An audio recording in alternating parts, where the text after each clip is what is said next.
Good morning, beloved. Today we're going to talk about how to cancel any type of curses you have over your life, over your family. In the Bible, there are three types of curses: spoken curses, written curses, and inward curses. The spoken curses, we find it in Joshua 6:26. Joshua, after the battle of Jericho, he won the battle of Jericho. So he spoke a curse over the city of Jericho.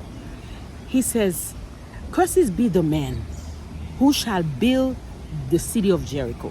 He shall lay its foundation with his firstborn, and with his youngest he shall set it up its gates."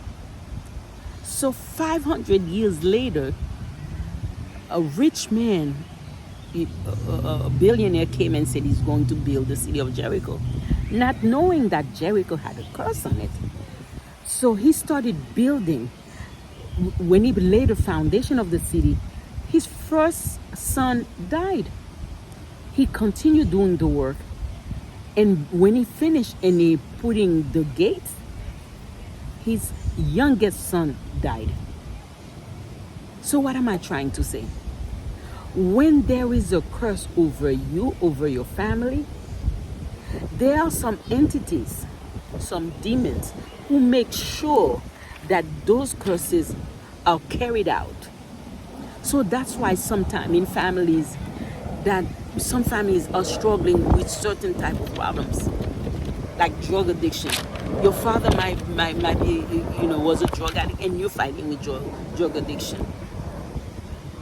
If in the family your mom wasn't, your mom wasn't married, and then now you coming in, and you, for some reason, no matter what boyfriend you have, they don't want to marry you.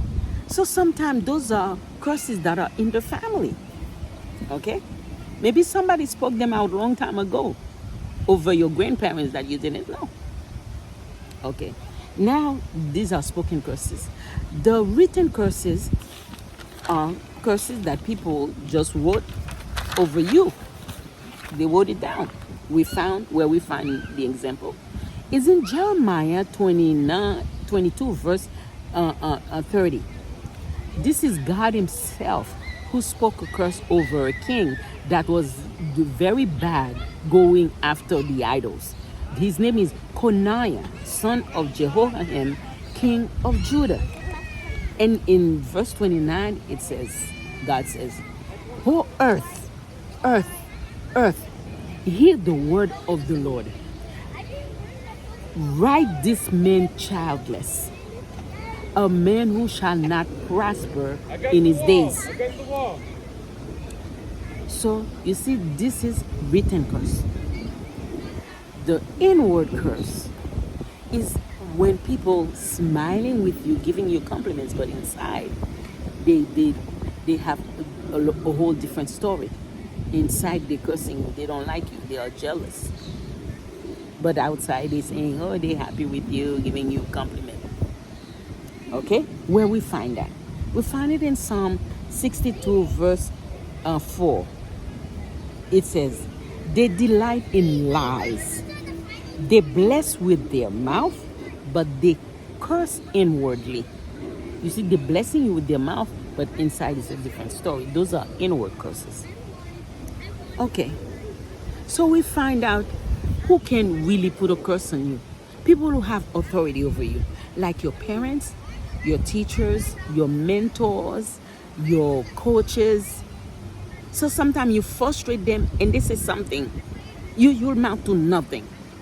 You are so dumb. And then you're fighting with this thing all your life. But I have good news for you.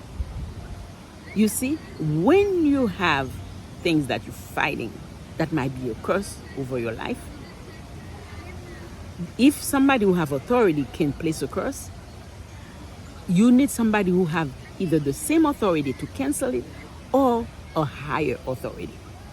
And the good news I have is that Jesus is the highest authority, and he already paid the price to cancel any type of curses. So we find in Colossians Colossians 2:14 and 15, and I'm reading for you. That's Jesus, having wiped out the handwriting of requirements that was against us, which were contrary to us, he has taken out of the way, having nailed it to the cross, having disarmed principalities and powers. He made a public spectacle of them, triumphing over them all. You see? You see what it says? He disarmed principalities and powers. Principalities and powers in the Bible are either angels or demons. Okay? So those demons, they make sure that anything that has spoken over your family stays there. But I have good news for you. Come to Jesus.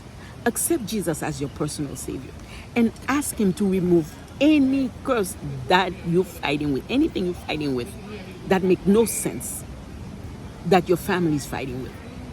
And God will deliver you. Jesus will deliver you. That's the good news I have for you. Okay? All right. Listen, I come with those words of encouragement every week, every Friday.